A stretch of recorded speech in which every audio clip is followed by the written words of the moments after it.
Kindle. Oh, I forgot to put my glasses on. That's important. At least for me, it's important. I mean, I could probably see, I can see without it, but all right. But I'm this close, I can see. It's more for far away, but it helps me concentrate. Okay. Having made the mind unsupported without even a thought, indeed, one is like a pot filled inside and out with space. Oh wait, did we read this? Well, I'll read it again. Maybe it's meant to be. Unsupported mind is that state of mind which has no influencing samskaras or vrittis to disturb it.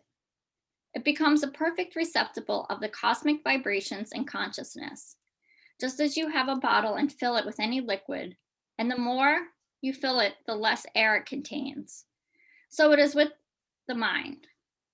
The more you fill your mind with worldly thoughts, desires, etc., the less pure or cosmic vibrations can penetrate it. Therefore, it is essential to empty the mind of the concept of ego, memory, thought, and counter-thought, and intellect. Unsupported mind is the state of niralamba or nirbija samadhi. That is a state devoid of the manifestation of Shakti, ego, intellect, memory, etc. It is the state of unmanifest Shakti and consciousness. The Mandukya Upanishad states that just as space confined within jars merges completely on the disintegration of the jars, so do the individual souls, jivas, merge here in the self, Atman. Because of awareness of the jar, mind, body, the space, Atman, within is considered different from the space, Atman, without. Once there was realization that the space, Atman, within the same as the space, Atman, without, and that jar, mind, body, cannot create a difference. The space, Atman, becomes the reality. That is the disintegration of the jar, mind-body identification. Adi Shankaracharya has further clarified this illusion of individuality in his commentary on the Mandukya Upanishad. Just as the spaces within the jars emerge into being with creation of the jar, or just as the spaces within the jar disappear with disintegration of the jar, similarly, individual souls emerge into being along with the creation of the aggregates of body, and they merge here in the self on the disintegration of those aggregates. Verse 51 and 52. When the external breath is suspended, likewise, the middle one, an example, Shakti and Sushumna is suspended. Without a doubt, prana and mind become still in their own place. An example, Ramadara. Verily, practicing with the breath, prana, day and night through the course of prana, Sushumna, prana and mind become absorbed there. These slokas summarize what has been discussed on pranayama in chapter 2.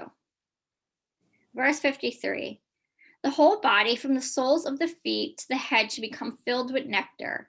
Thus, the one who perfects this has a superior body, superior strength, and immense valor. What exactly this nectar is, science is unable to say.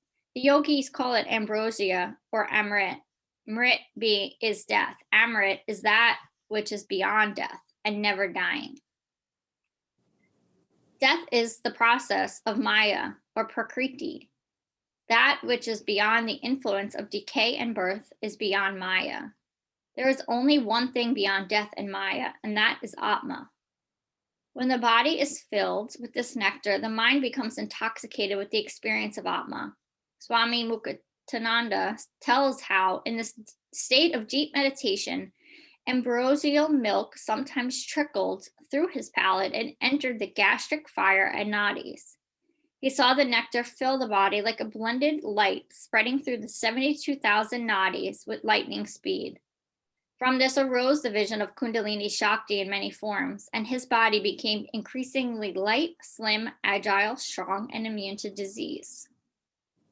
In Hindu mythology, there are many stories of great saints who, intoxicated with the idea of the highest Atma, survived circumstances in which the average person would definitely have died.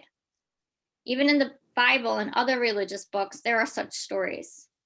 Though one's personal idea of the image of God will vary, it is the faith in the higher cosmic will which is one and the same. And this faith can move mountains when both wills are in unison. Verse 54 and 55. Having made Shakti the center of mind and mind center of Shakti, observe the mind, making the supreme state the object of concentration.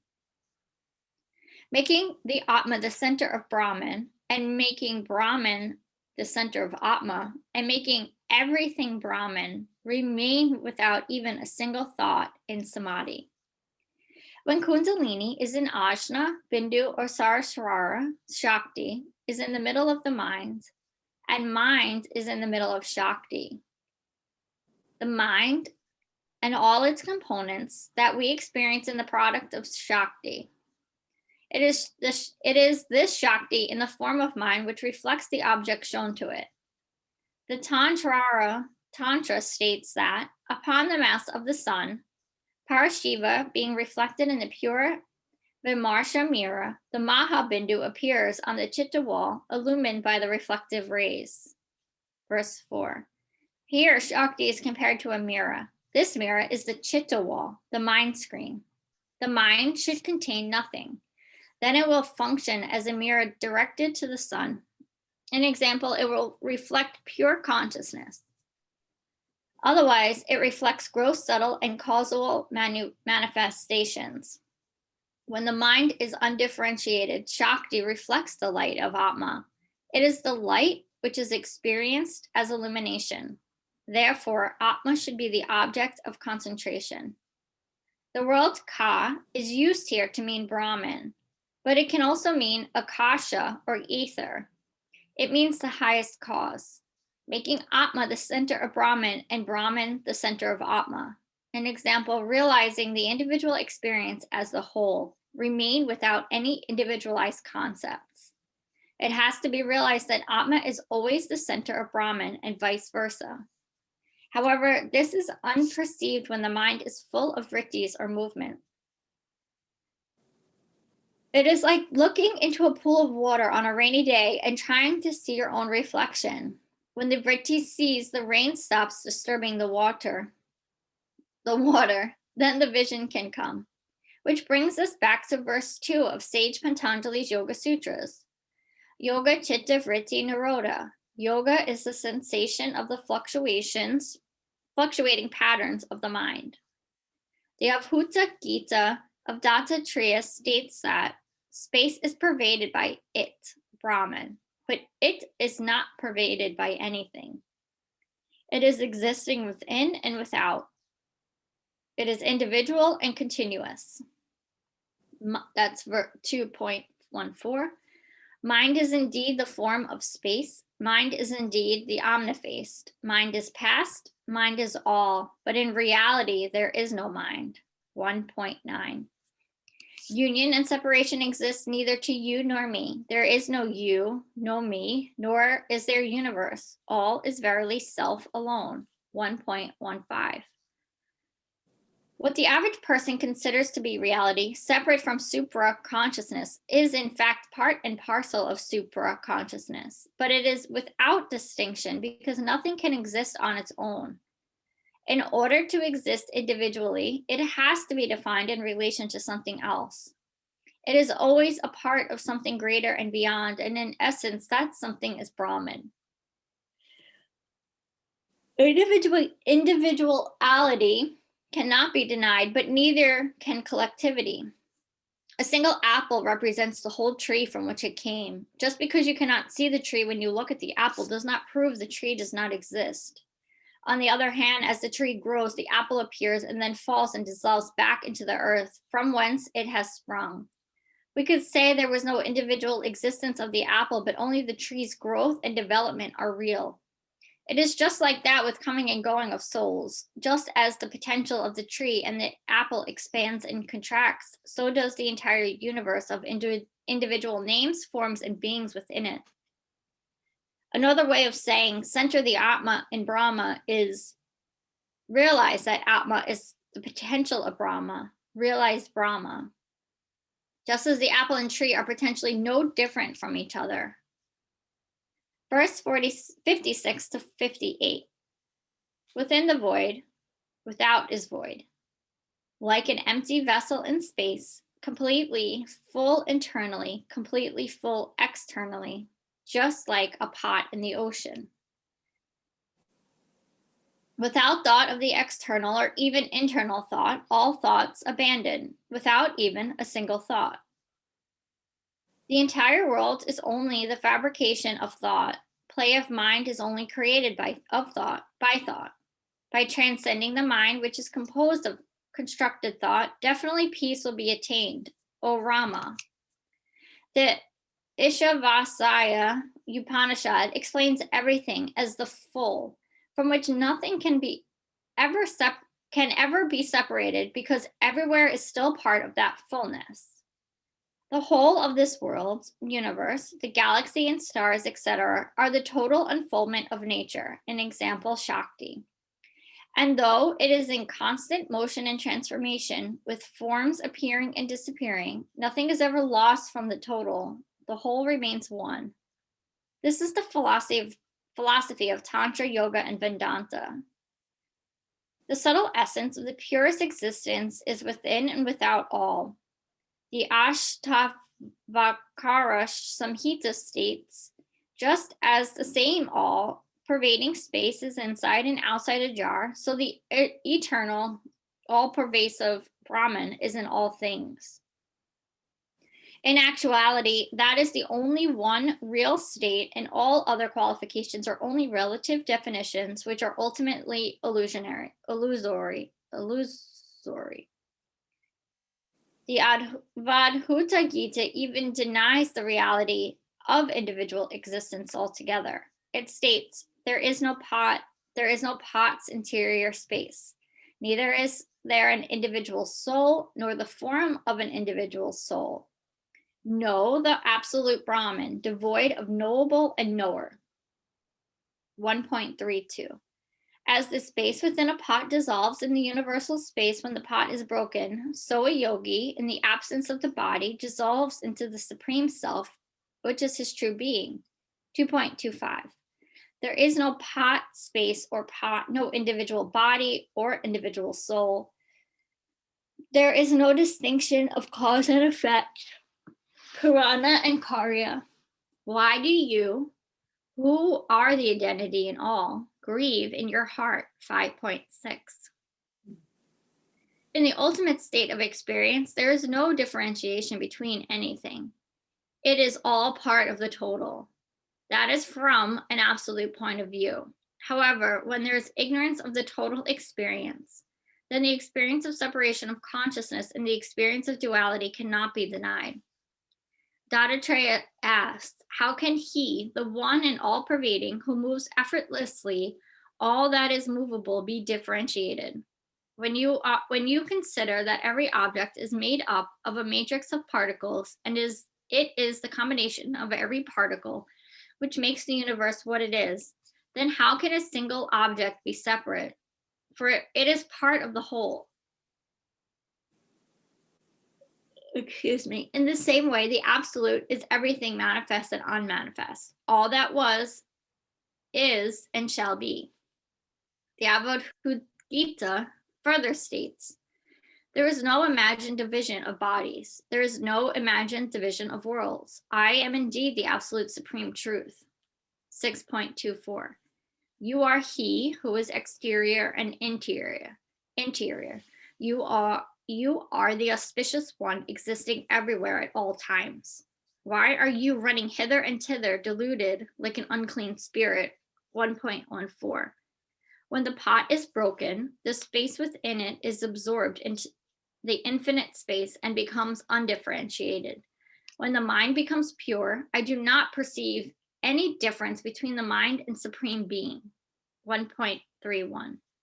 At the end of Sloka 58 in the Hatha Yoga Pradipika, Swatmarma has exclaimed, O Rama, which indicates by appellation that it has been taken directly from another classical text, the Yoga Vashistatha. This takes the form of a dialogue between Lord Rama and his guru, Vashistatha, on the nature of reality, in which Vashishta used the simile of a pot to define consciousness and individuality.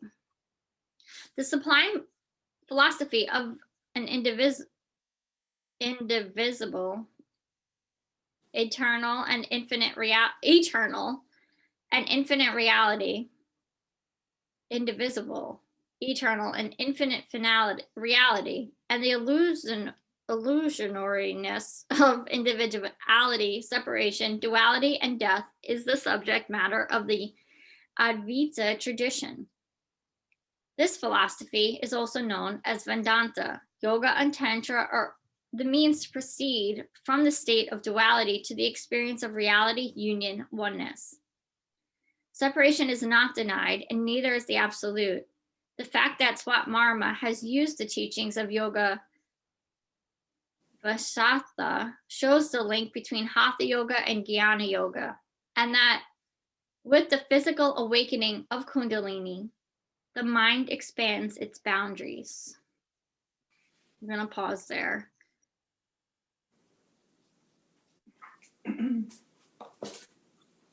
This part is so hard for me to get my head around, even when I was learning it with my teacher training.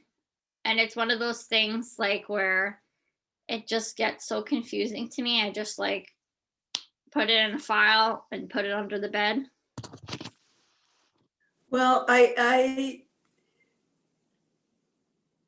it's a little different for me. I love the image of the space inside the pot versus the space outside the pot, where there's really no versus at all. They are one and the same, and there's only this temporary separation, you know, and it's all very fluid. And the stress on what makes a thing is the interaction with another thing is really very interesting, because that's a whole branch of physics, that there are no things, there's only energy and energy interacting. And so this part was kind of interesting to me. It's definitely interesting. It's definitely interesting. Where it gets me, it's like something in one sentence, it's like we're all one thing, but then one thing can't exist. We have to have two things. So I'm always like, are we two things or are we one thing? But I love the idea of like, she talks to, because I've been thinking about a lot about this lately, about this idea of like everything we perceive the world to be are just our thoughts. Like that, I've been thinking a lot about this Maya. They use Maya differently here. It's there must be multiple meanings to it, but I have it as like an illusion. And I'm not talking about the science, like that's real, but it's just, it's so it's so simple, but it's so complex. This idea of like what she was talking about with the apple and the tree and like the pot and the ocean and the jar and the space.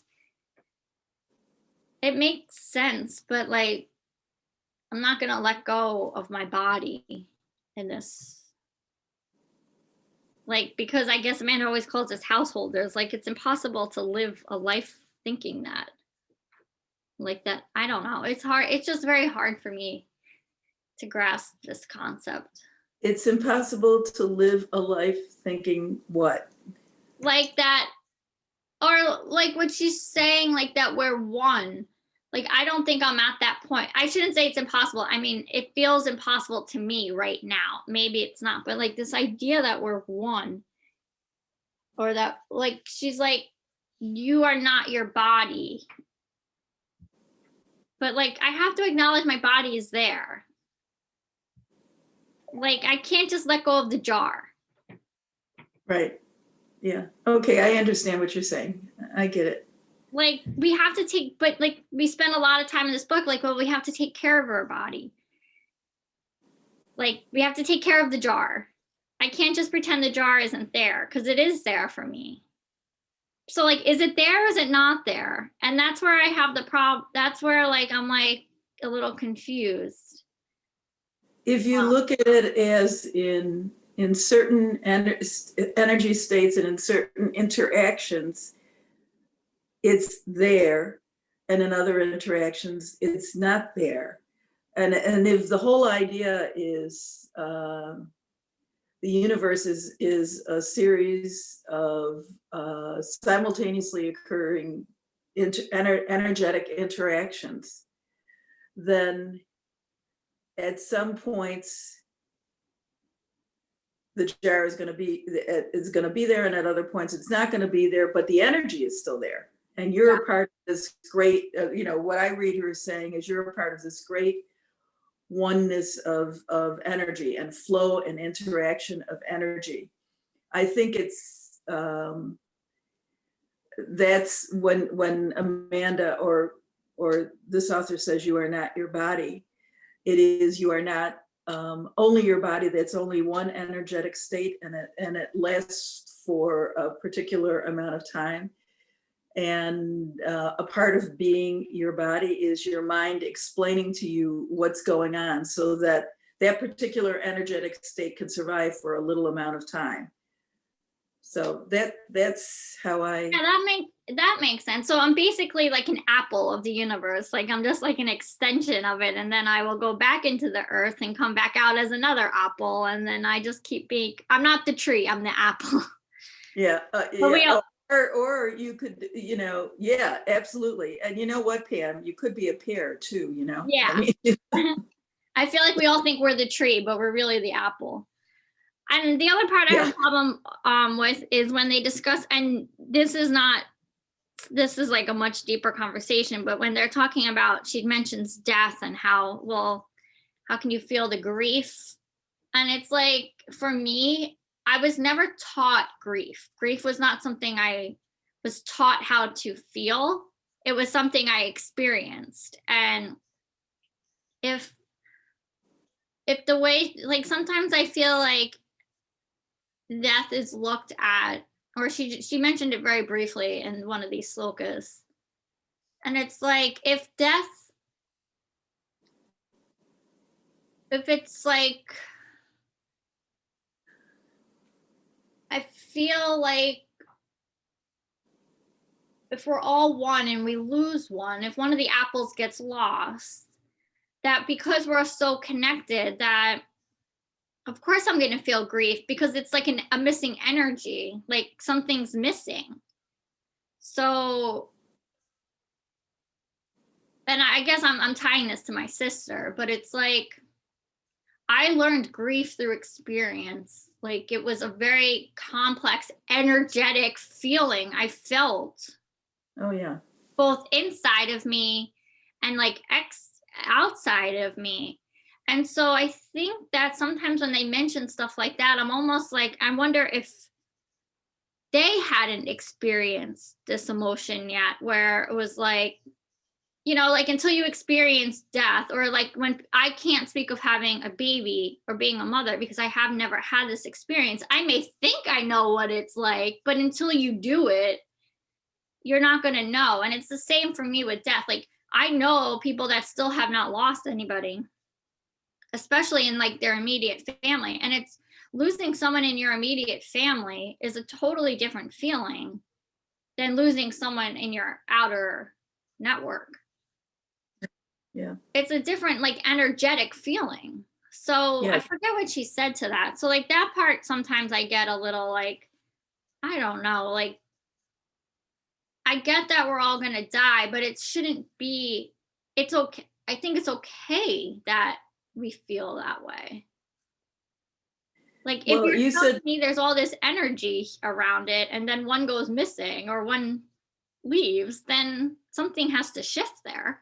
Well, what's shifting is the nature of the energetic interaction, but there's two things. You said you were never taught grief. I don't know too many people, at least in the Western world, who have been taught grief and have been taught Yeah, about of the course. nature. That's what I mean. It's not something we learn, it's something we experience. Exactly. And then you said that the death of somebody you're extraordinarily close to, like somebody in your immediate family, is a very different experience. It's a very physical experience. It's a very mental experience. And I've lost two siblings as well. And you're right. You're absolutely correct. And each of the experiences is different, but it's a very, very dynamic physical thing. And it's no pretty poem is going to take it away. And I also think no intellectual understanding makes it all better. It just doesn't happen that Wow. way. And so I agree with that. And I think it's what she said in there, in one line I remember, which is sort of, it brings me back to Catholic school, which is, you shouldn't be in Catholic school. It was, and this is my colloquial interpretation, shouldn't be upset when somebody dies because they're going to a better place. They're going to heaven. Live a good life, baby, and you're going to see them again. And I remember thinking, oh, that is such bullshit. But she basically says, look, it's all energy, and you're all a part of the same global universal energy. So therefore, why are you upset when someone dies?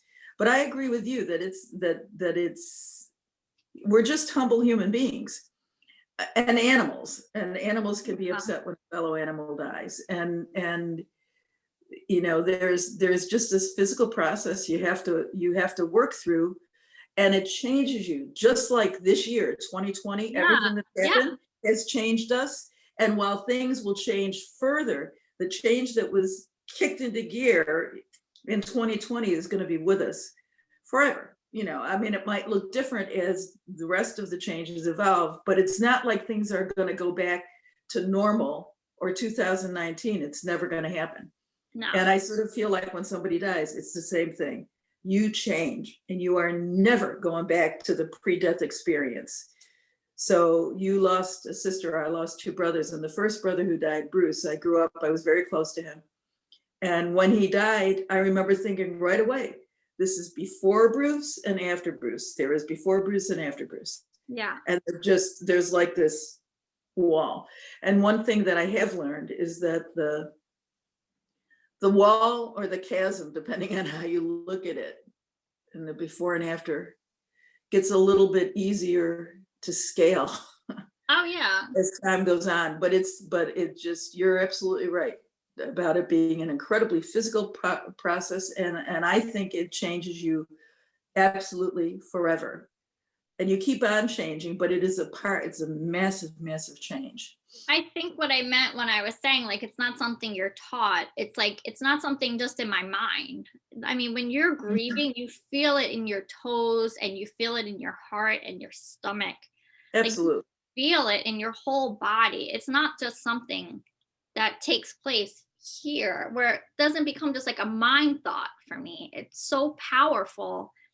And until you experience like a real grief, and it could be someone dying, or it could be an event like you're saying, 2020 is people are going to be grieving this. And if you haven't experienced grief before, you're not going to know how to therapy yourself to get out of it. I mean, even when my Bear Stearns fell and JP Morgan swooped in and bought it, those are my family, my coworkers. It was so it doesn't have to be a death of a human. And I guess that's another example of like us all being one, like the building. I mean, the building didn't go anywhere. The building's still there, but like the energy of that workplace I can't say the energy of that workplace the same as a human being, but it's still an energy that's there. Yeah. So I get the whole energy thing. Like I believe that I feel, because I can feel energy.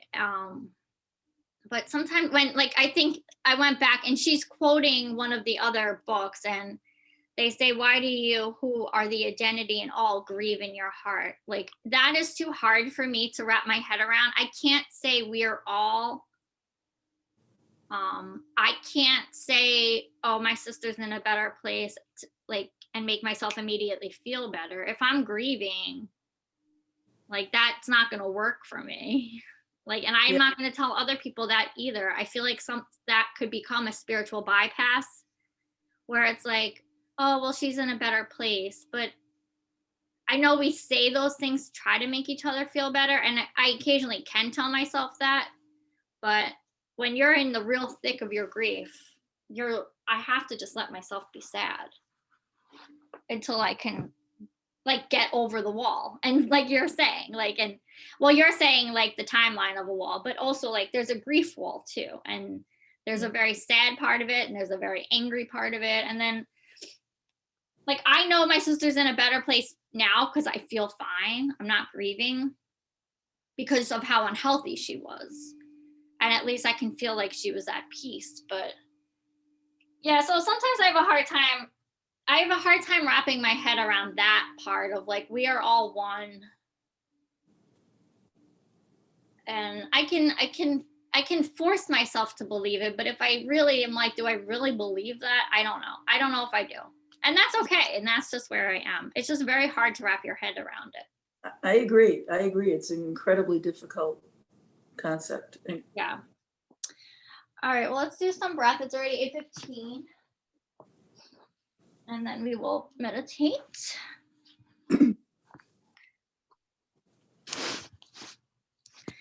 I did like how she threw in at the end of that, how it's like leading you to Gyan Yoga, like how all of this is going to tie into the questions, and it's going to bring you to your mind, like the knowledge, yoga of knowledge. I have the garbage truck coming by, so hopefully it's not too distracting. Actually, I'm not hearing it at all. So okay, good. It sounds super loud here. Sure. So just taking a few nostril breaths, breathing in, breathing out, relaxing face, making the breath longer and deeper. I'll take a few rounds of alternate nostril breath.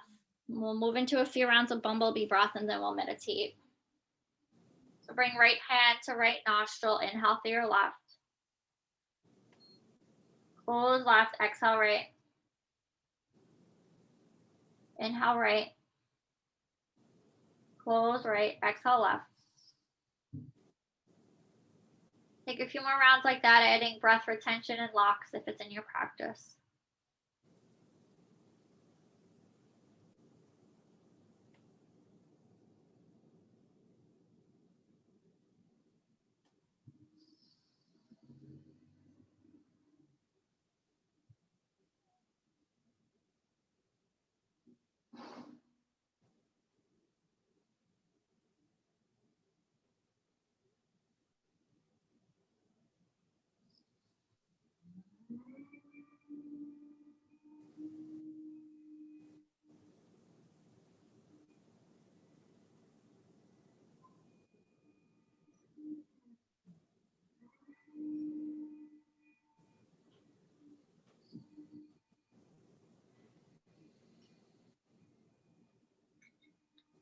Then if you'd like to join me in bumblebee breath, you'll exhale out through the left nostril.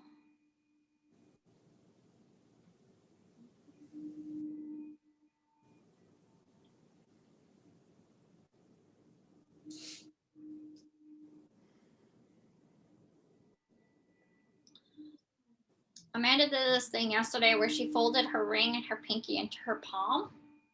Sometimes I don't know what to do with these two fingers if I'm not closing off all my senses. Sometimes you could close off your nose and your mouth too.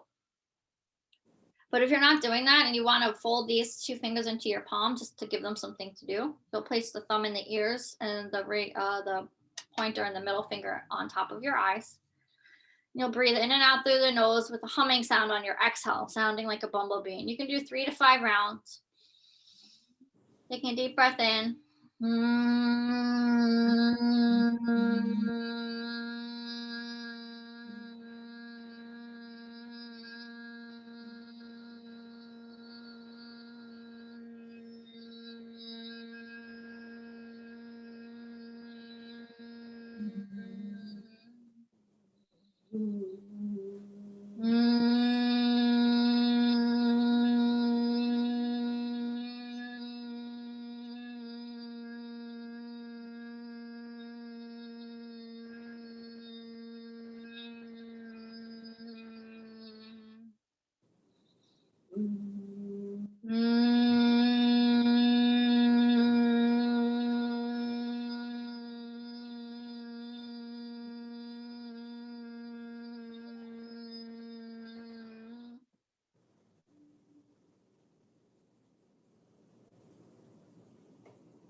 Set the timer. You'll join us when you're ready.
Bringing hands to heart. Namaste. Namaste. See you tomorrow morning.